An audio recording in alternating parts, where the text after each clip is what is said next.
Créée le 26 décembre 1962, la commune de Bazou, département d'une des régions de l'Ouest Cameroun, possède une superficie de 243 km². Limitée au nord par Baganté, au sud par le nord Macombé dans le département d'Unkam, région du littoral, à l'ouest par Bana et à l'est par Tonga et Bassamba.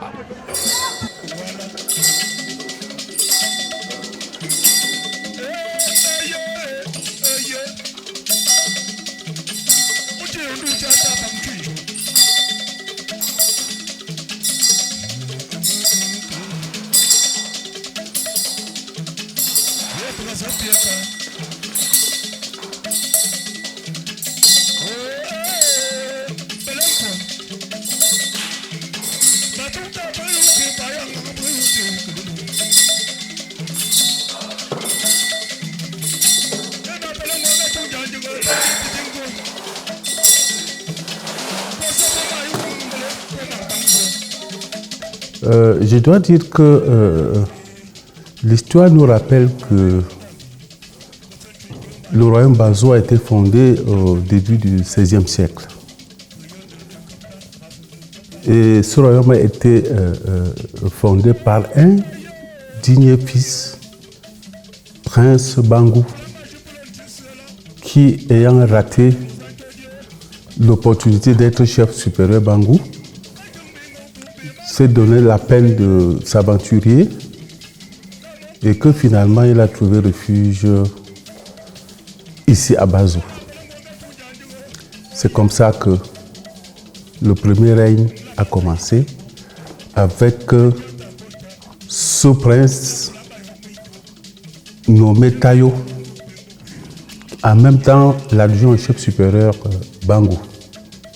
Voilà donc le fondement du royaume Bazou, qui veut dire que les gens qui marchent. Parce que le premier chef venu de Bangou a marché pendant longtemps avant de créer ce royaume.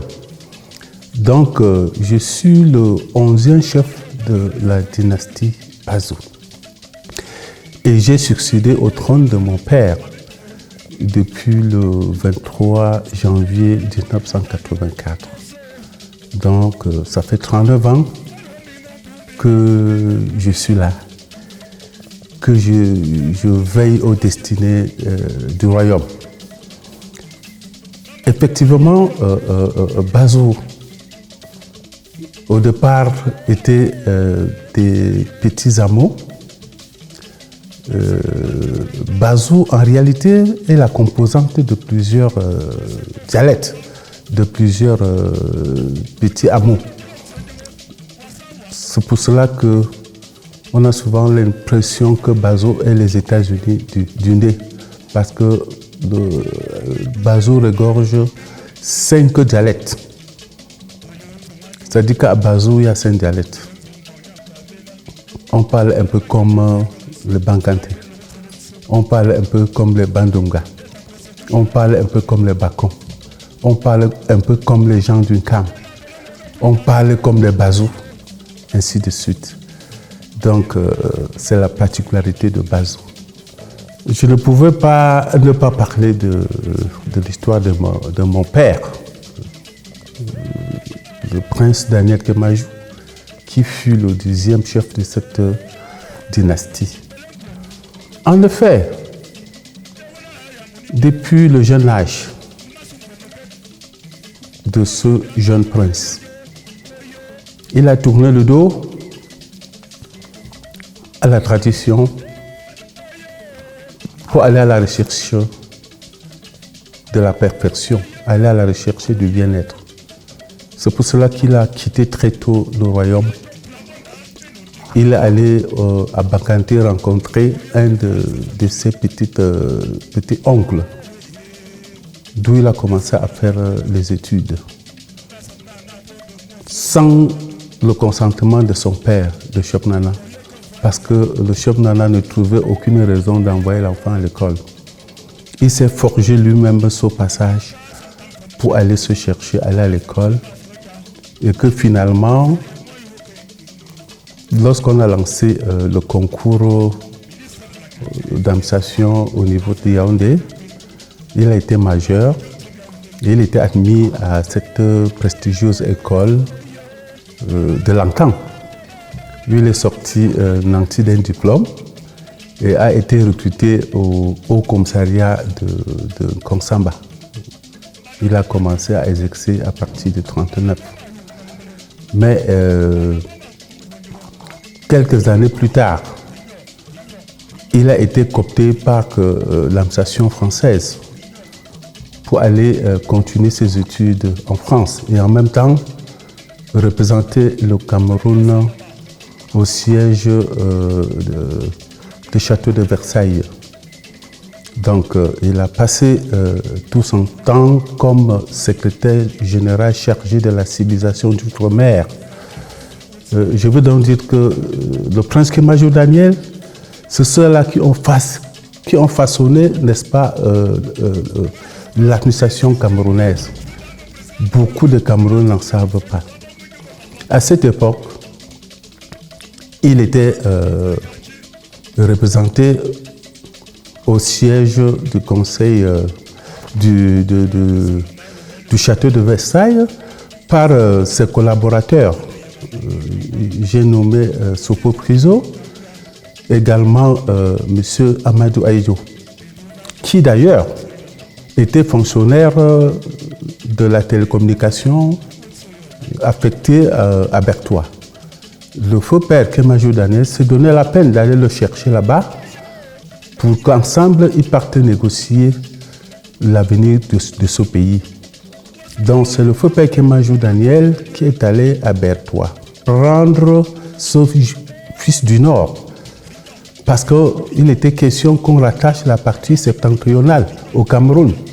C'est pour cette raison qu'il a choisi Aïdjo et qui sont allés plaider au siège des Nations Unies en même temps. Et je vais vous dire que dans la même lancée, Houphouët-Boigny de la Côte d'Ivoire était conseiller de l'Union française. Finalement, il était devenu le tout premier président de la République de la Côte d'Ivoire. Léopold Sédar Senghor était conseiller de l'Union française. Par la même occasion, c'était lui le tout premier président de la République du Sénégal. Sékou Touré, en Guinée, la même chose. Le paradoxe, c'est que M. Kémajo Daniel avait son franc-parler lorsque les experts français ont décidé de façonner la première constitution qui devait être validée à Fumban. Tout cela s'est fait ici à la chefferie supérieure pendant 2 mois. Ça veut donc dire que le chef supérieur, la chefferie supérieure Bazou a abrité les experts français pour la refondation de la première constitution qui devait être adoptée à Fumban.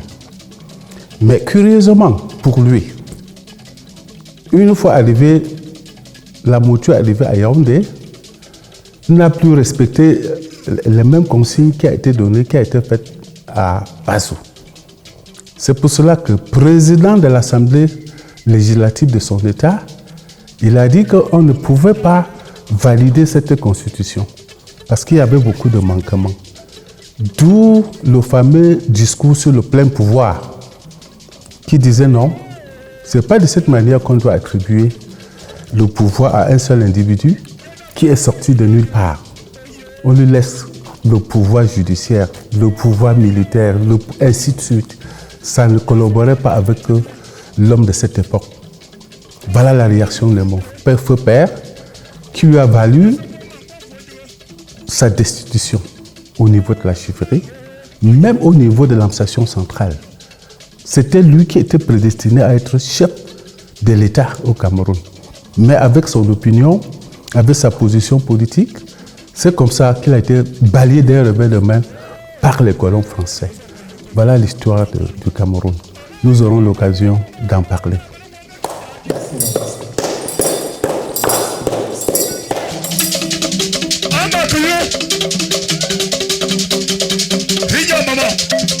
Je vais m'incliner devant la sagesse de ma fille, Tchakounte Jeannette, qui a vraiment eu cette belle initiative de venir m'accompagner dans l'accomplissement de ma tâche, à savoir apporter un plus à l'encadrement de la jeunesse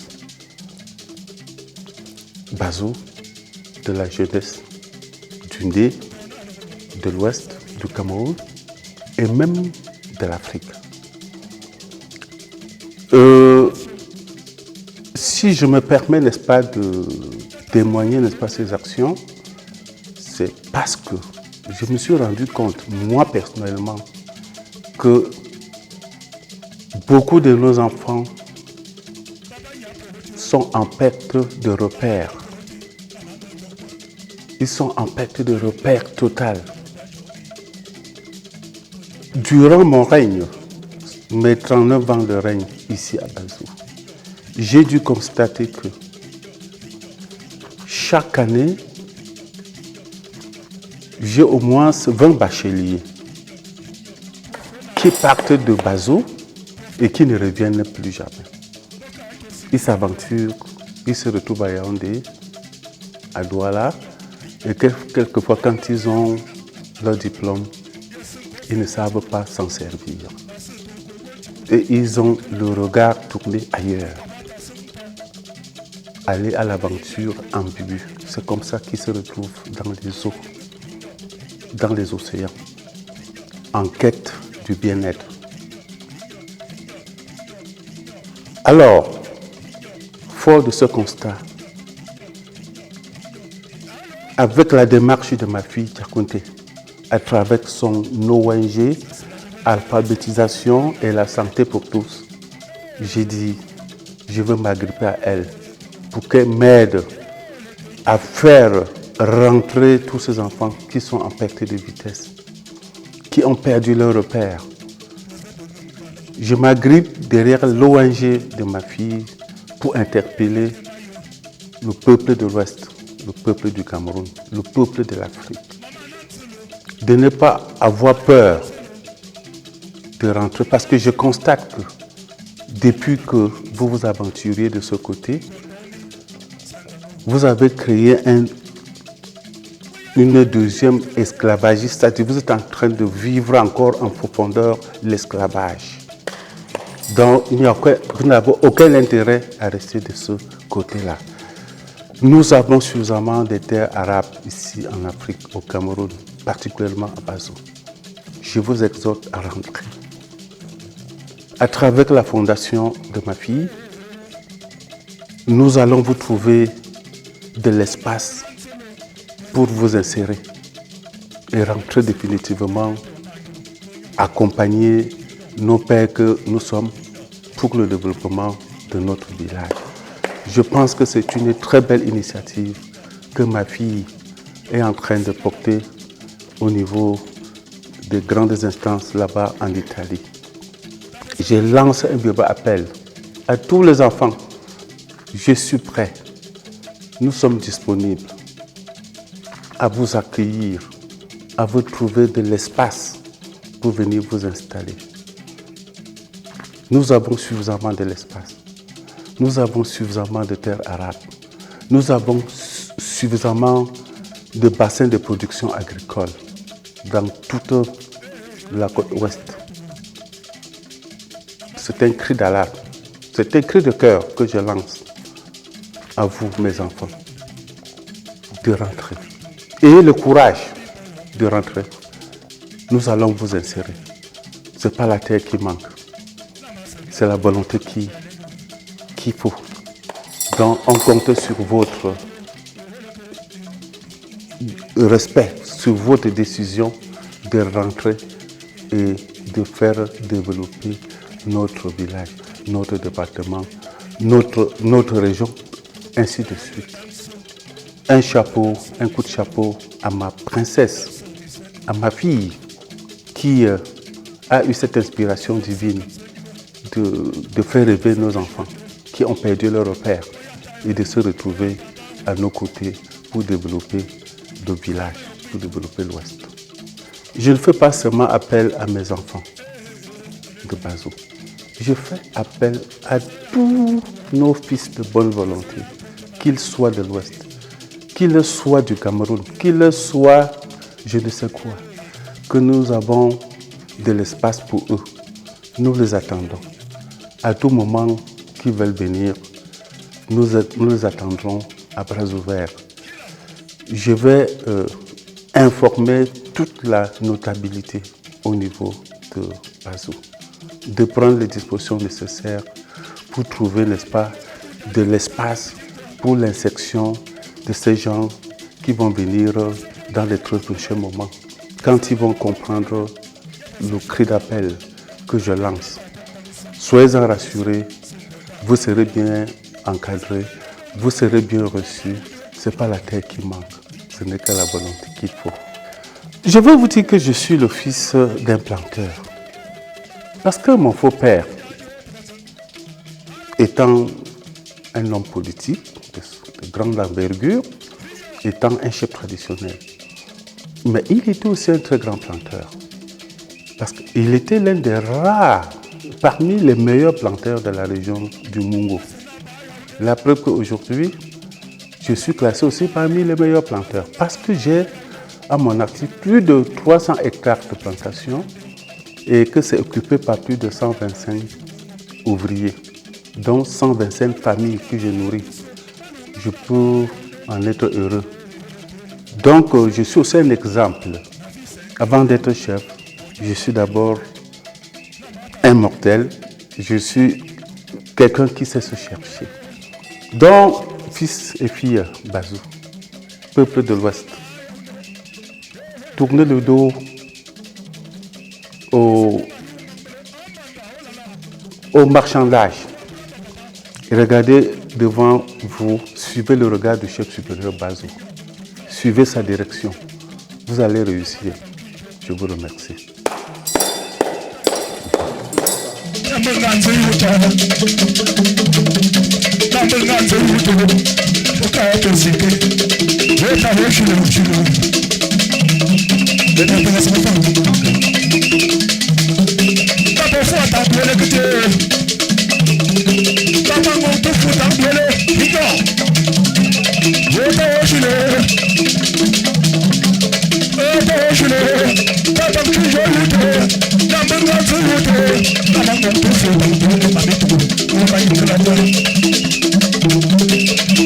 Some